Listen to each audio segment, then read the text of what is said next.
Hey, happy day, Sharon Horne-Ellstrom here, also known as Pajama Grandma, not in my pajamas, and I gotta tell you, I got some interestingly funky hair going on today. If you are watching or listening to me on the podcast, you're lucky today because there are some days when I look absolutely ridiculous. Now, I am legally blind, so I can use that as my excuse as why I look ridiculous, but at some point, I'm gonna have to do something about it, but that is not today.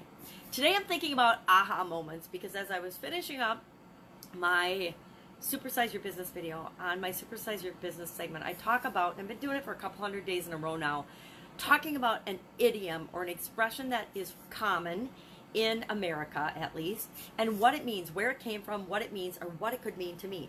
And I realized with a huge aha moment that, and I've known this all along, which is like why I want to like palm slap my face,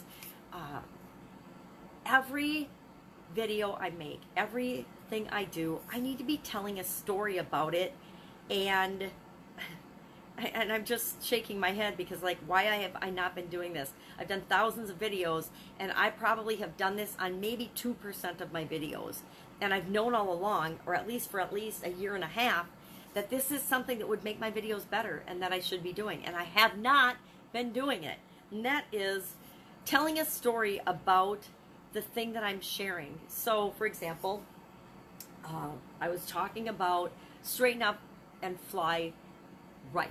That was the expression. And I told a little story, but I didn't do it in a way that would make people care about the story. And I'm super guilty of that. We all talk about everything from our own perspective, and we forget about how other people will react or respond to that. So today I'm going to do a little bit of thinking and challenge myself from now on. Every time I share a message, every time I share a video, and it's going to be a little challenging because like happy every day, how do you do that with that? I got to think about it and wrap my head around how do I work story into that, because here I have this incredible platform that I do every day that I could be practicing and getting better at telling stories and getting better at sharing things and getting better at breaking beliefs and getting better at understanding people and myself as well.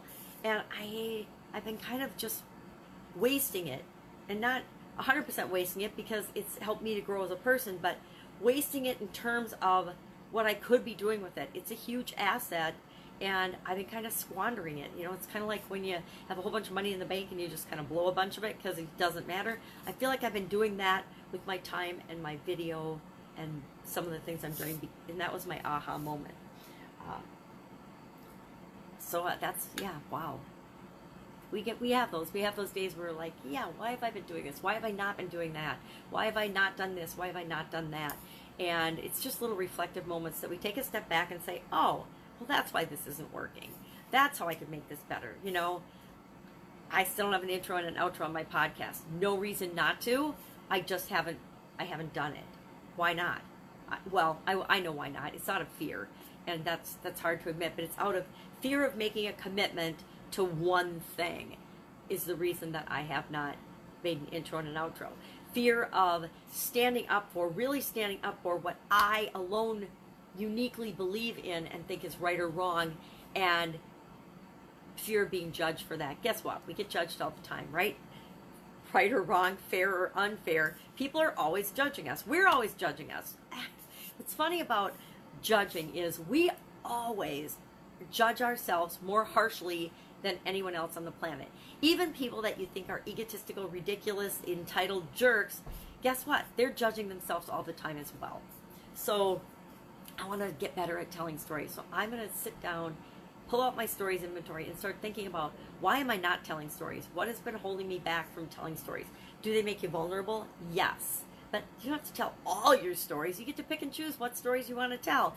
Practice those stories and then decide which ones you want to use to communicate what it is that you want to communicate. So, you know, I've got lots of embarrassing stories. Who doesn't, if we're being honest? I don't have to tell those. I don't have to tell those super embarrassing stories, right? Well, remember that time when I was an idiot and did this? I don't have to tell that story unless I want to illustrate a point about we all do stupid things and we believe that we're idiots sometimes, and we can always learn from that. We never act in a way that isn't designed to show us something. When we make mistakes, when we make wrong decisions, we're still doing the best we can at the time, and it's always for a reason. It's always for a purpose. It's always to show us something that we need to uniquely see and learn from. Sometimes they're painful lessons, but they're always lessons. So I'm thinking about that today. Just finished the blood pressure, which is a weird name, but I want to lower my blood pressure in 90 days. So I'm doing a free 90-day health or lifestyle challenge with people to create and do whatever they want in 90 days. And so far we're on day 8. Day 8 today was an interesting one. We are looking for people, 10 people who have done what we want to do before successfully. It can be people we know. It can be people that are people we don't know, but that are gurus and experts in the thing that it is we're trying to achieve.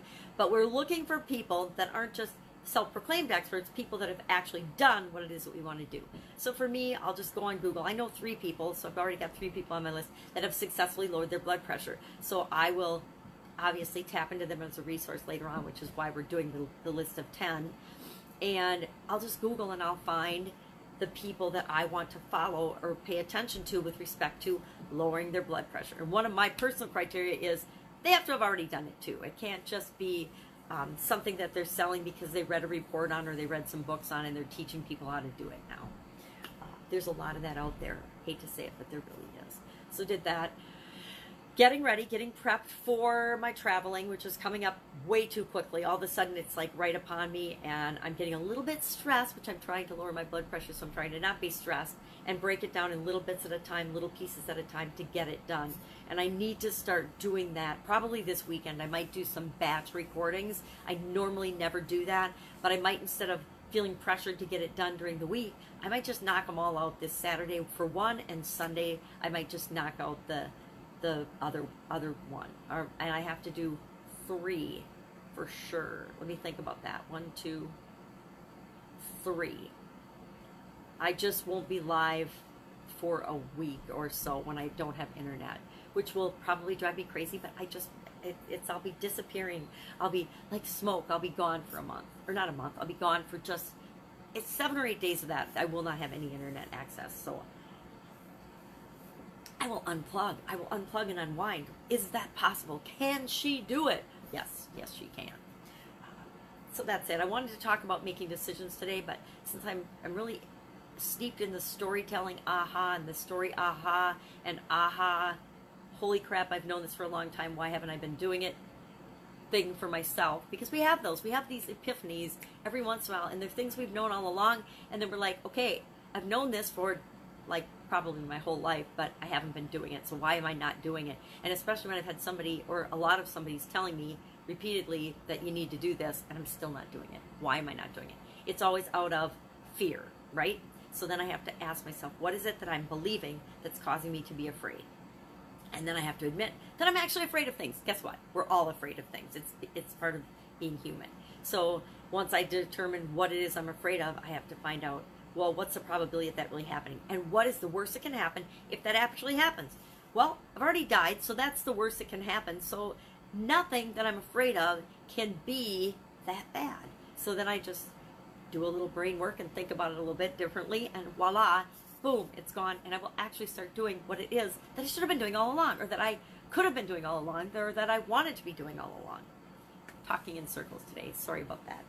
I want to go get about my day, so you have an amazing day. I will, of course, be with you tomorrow, and I will fill you in on where I'm at with doing the content and things. But I think I'll just map it out today, and then I'll give myself, I'll cut myself some slack, and I'll do it on the weekend, because Friday we're going, it was would be my grandmother's 100th birthday, but she passed away a little over a month ago now, and my sisters and I, we used to go visit her a lot, so we really miss her. So we're gonna all get together on her birthday, what would have been her 100th birthday, and have lunch with 3 of my aunts, a couple of my uncles, and just go put some flowers on her grave and just celebrate her and my grandpa and the major impact that they've had on my life. Look, I'm getting goosebumps. Okay, catch you tomorrow. Have an amazing day. Bye. It's not that hard, really.